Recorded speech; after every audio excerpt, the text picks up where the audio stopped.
Assalamualaikum, my name is Humaira binti Muhamad Rasidi. Today, our group, which is Group 2, will present about halal tourism industry in Malaysia. In this presentation, we will present about the introduction, the concept of halal tourism, industrial development, certification process, regulatory framework, and lastly, the conclusion. As we all know, tourism is an industry that contributes to the growth and development of the economy in Malaysia. Malaysia has become the major player for halal tourism and one of the countries that provides the best ecosystem for halal tourism. Malaysia also becomes one of the best destinations for Muslim tourists due to the interesting places and services that are provided, such as Muslim-friendly accommodation and facilities, halal food and beverages, and others.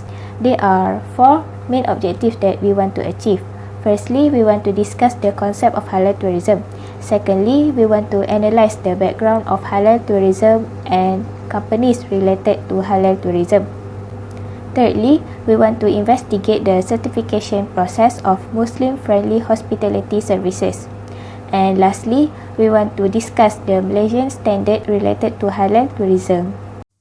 Next, I am Nur Zahidah binti Mohd Fadzir will explain about the concept of halal tourism in Islam. So firstly, what is tourism? So based on the United Nations World Tourism Organization, define that tourism is a people who travel in places outside their typical environment for not more than 1 year for leisure, business and other purpose. Besides, Islam also has encouraged us to travel based on the Surah Al-Ankabut, verse 20, meaning that, say, O Muhammad, travel through the land and observe how he begins creation. Then Allah will produce the final creation. Indeed, Allah over all things is competent. Next point is regarding the terminologies. Many scholars and experts have used various terminologies to describe the concept of halal tourism in Islam, such as the halal tourism, Muslim-friendly, and also the Sharia tourism. However, there are still lack of proper clarification and unclear boundaries among the terms, and many researchers also have used the terms interchangeably in their study. So, in detail, the researchers have highlighted some aspects to be considered to differentiate the term, such as in terms of the purpose of travel, scopes, and also their target market. To simplify, both halal and also Muslim-friendly tourism are designed for the general motivation purpose of traveling, whereas Sharia tourism is more into for the religious purpose for Muslim people. Secondly is in terms of the scope, where both halal and also the Sharia tourism cater wide aspects of halal tourism supply chain, such as like accommodation, halal foods, prayer facilities, financial, and others. This is different from the Muslim-friendly tourism, which caters certain aspect. For example, like some Muslim-friendly hotels, they're only focusing on serving halal food, while others aspects are not included. Third is target market. So where halal tourism concept has a general or universal appeal where it can be applied for both Muslim and non-Muslim people. So this can be seen in a few non-Muslim countries like Japan or also Korea where they adopt the halal tourism concept. For example, like providing the prayer facilities at airports, serving halal food for the both Muslim and non-Muslim. Meanwhile, the Muslim-friendly and also the Sharia tourism are more into to cater the demand for the Muslim people. So overall, based on our understanding, we can analyze that the basis concept of halal tourism is it must be in line with the Sharia law. And all of these terms are used to refer to the type of tourism that adhere Islamic principles. Assalamualaikum warahmatullahi wabarakatuh. My name is Nadiah binti Norizan. Next, we will continue to the next point, which is the industrial development of halal tourism in Malaysia. Okay, so we go first with the background of halal tourism in Malaysia. It is starting from establishment of Organisation of Cooperation in 1969. And this halal tourism industry become more active with the appearance of the Islamic Tourism Center, which was created in 2009. The Ministry of Tourism and Culture Malaysia also created in 2013 to promote Malaysia as tourism destination. Okay, we go one by one. First, have you ever heard of OIC? OIC was created in 1969 to alleviate the issue of arson of the Al-Aqsa Mosque, and because of that, it gained the trust of many other states because it prioritized the life of Muslims in implementing various industry according to Sharia law, and does not exclude non-Muslim as well. Starting from that, Malaysia got new inspiration to manage the industry in Sharia compliance, and halal tourism industry have been created according to Sharia law. Next is ITC. ITC was created is for assisting and guiding the ministry in its efforts to develop the Islamic tourism industry and make Malaysia as a hub destination. ITC also offers Islamic tourism training. It is to produce a generation that is knowledgeable about this Islamic tourism. ITC also offers capacity building services. In 2012, ITC created a blueprint document which is Strategic Plan for the Development of Islamic Tourism. This document outlines the path forward for Islamic tourism in Malaysia. And then, halal tourism become more active with the Mohtaj establishment. With the slogan Malaysia Truly Asia, make day to promote Malaysia as the world's preferred tourism destination.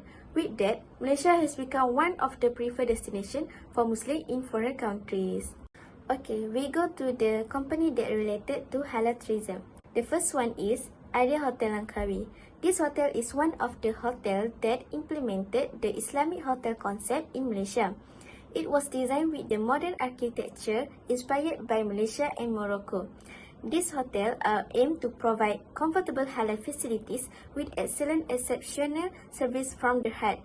In addition, it was awarded by MOT and Mohtaj as a 4-star hotel. There are various Muslim-friendly services provided by Nadiah Hotel. The first one is performing worship facilities. This hotel attaches great importance to the quality of worship of a staff and guests because it is one of the obligatory responsibilities for the management to provide it to get the pleasure of Allah. So, they have provided specific prayer room for Jama'ah prayer. Not only that, they also provide prayer mat, or we call it sajadah, and Al-Quran. They also provide Qiblat sign, which is from Mecca, and prayer schedule, and more. Next, food services and facilities. This hotel has ready the 24 hours room services that offers a halal menu. Besides, they also have halal restaurant that they name as Jelapang Restaurant, and the halal lounge which is named Executive Lounge by Nadiah. This is for guests to get comfortable. For the banquet and meeting room, they have been separated the seating for men and women based on customer requests. So we can see that they have taken responsible from feedback that customer gave to them. And the last one is health facilities. This hotel has provided them a swimming pool sections. They have been well prepared about the separation of gender. The outdoor is for family to enjoy with their beloved spouses and children, while indoor pool is created specifically for ladies only. Not to forget, they also provide separate spa and gym for male and female guests. The second example of company related to halal tourism is Arba Travel and Tours. It is a halal tourism agency in Malaysia. It provides Muslim travel package locally and abroad. It was established in 2014 by Mr. Amar Rosliza. Their mission is to build a better travel experience for their customers. Their aim is to become a leading travel company in halal tourism, which valued at $250 billion worldwide. They are now one of the fastest growing travel companies in Malaysia. Talking about their achievement, they become the top 30 SMEs in Malaysia in 2017 by SME Corp Malaysia. Usually, SMEs in Malaysia take 15 years to be listed in the top 50, but Arba Travel is the fastest local company to receive the award, which is only after 3 years of their establishment. Next, we move to the services that they provided. For the overseas travel package, they provide trips to Korea, Australia, Europe and others. For the domestic travel package, they provide trips to Pulau Perhentian, Pulau Redang, Kuching and others. There are several advantages offered by Arba Travel to their customers. Firstly, they emphasize prayer and halal food of their customers.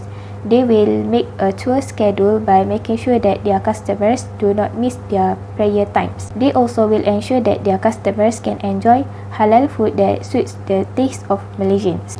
Secondly, they provide 3 package options according to the budget and the level of service desired by the customers. Lastly, Arba Travel is a licensed and trusted halal tourism agency. They are registered with the Ministry of Tourism. They have over 200 positive testimonials. They will ensure that their customers safe from any scams. Assalamualaikum warahmatullahi wabarakatuh. My name is Siti, Rabiatul, Dinah, binti Damis, and I will continue the presentation on the third topic, the certification process for Muslim-friendly hospitality services. The slide shows the process flow involved in the application for Muslim-friendly hospitality services. Okay, the first step is the submission of the application form from the applicant. So during the application also, the applicant must attach supporting documents that have been stated in the general requirement in the manual procedure for the Muslim-friendly hospitality services, and the documents should be submitted to JAKIM. Those documents include, the first one is the certificate of business registration under SSM, and then the second one is local authorities business license, lesen perniagaan. And then the third one is MOTAC registration. MOTAC stands for Ministry of Tourism, Art and Cultures, Kementerian Pelancongan, Seni dan Budaya. And then the fourth one is ORCID rating or star rating if applicable. ORCID rating is the rating yang diberikan kepada agensi-agensi yang berkaitan. Contohnya seperti untuk star rating, contohnya kita dapat lihat, we can see at the hotels there's star rating either 1 to 5 stars, but ORCID rating is given to agency that is unable to fulfill for the even for 1 star rating. So for example, it is commonly seen at hotel budget. They don't have any star rating, but they have ORCID rating. And the last one is halal certification for the kitchen. For example, hotel kitchen, before they apply for this certification, they need to apply for halal certification. Okay, the second step is the acceptance of the application and supporting documents from the applicants. The authority will acknowledge the receipt of documents and application, and the review and evaluation will be conducted thoroughly. The person in charge, they will ensure the completeness of the applications. The completeness of the documents will determine either the next step will be conducted or not. And then if the application and all the supporting documents is complete, they will be notified with a fee that they will need to pay. And then on the other side, if the application is not accepted or is not accepted due to certain reasons, such as there's a missing documents or the supporting documents is not complete, or there's any problem with the applications, they will also be notified by JAKIM to make an amendment with their application. And then after they made amendment, the JAKIM will also notify them with the fee, and then ask them to pay for it before the next step can be conducted. My name is Nur Syafawati, binti Muhamad Rodzhan, and I will continue to present about the certification process of Muslim-friendly hospitality services. So the next process after the payment has been made by the applicant is audit scheduling. The officer in charge will appoint the auditors who will conduct the audit of the applicant's establishment. And the auditors will then develop and provide the applicant with an audit plan. And proceeding to the next step, which is the on-site audit, it comprises 2 categories of audit, which are the human review and compliance audit. And the scope of the audit includes both general and specific certification requirements, including the following, but it is not limited to company profile, management responsibility, personnel, training, and MFHS management system. And the flow of the on-site audit will start from the opening meeting, review of the documents, site inspection, verification of findings, and the closing meeting. And as been mentioned before, there are 2 categories of on-site audit, which are document review and compliance audit. During the document review, the auditor will check the MFHS documentation system to make sure that it is sufficient and prepared for compliance audit.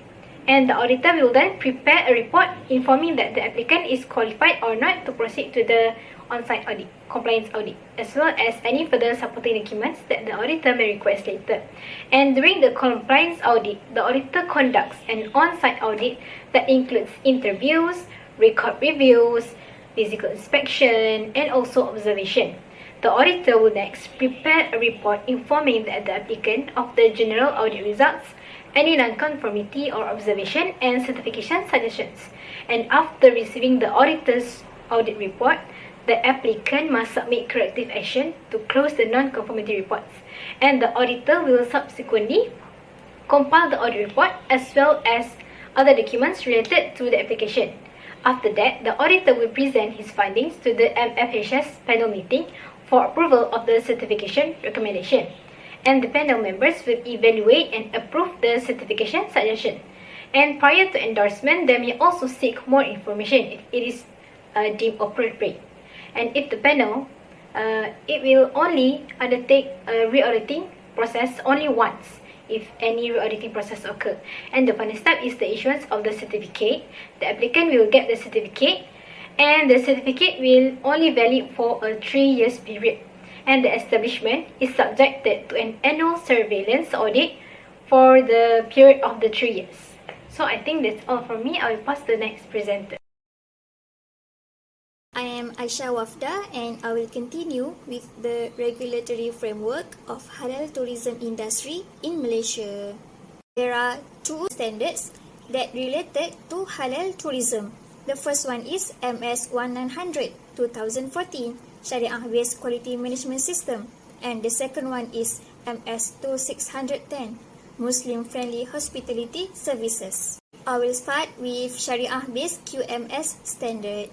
This standard is basically applying basic framework of ISO 9001 quality management system as a foundation and put elements of Sharia requirements and Islamic values in all aspects of management, operation, and establishing of organization. Technically, any organization or company that comply with this standard we call as Sharia compliance. For example, Sharia compliance hotel. From this standard, there are some requirements for Sharia compliance hotel. Firstly, establish Sharia advisory team or appointing Sharia officer to monitor daily operations and to advise Sharia issues. Second, comply with enforcement by the authorities such as JAKI, Ministry of Health, Fire and Rescue Department or BOMBA. Lastly, adopting effective management for communicating with customers in terms of customer complaint and no misleading information. We move to the next standard, which is Muslim-friendly hospitality services that designed to tourism industry to ensure the products and services offered are fulfilling the needs of Muslim tourists. Now, I will explain some of the requirements of this standard.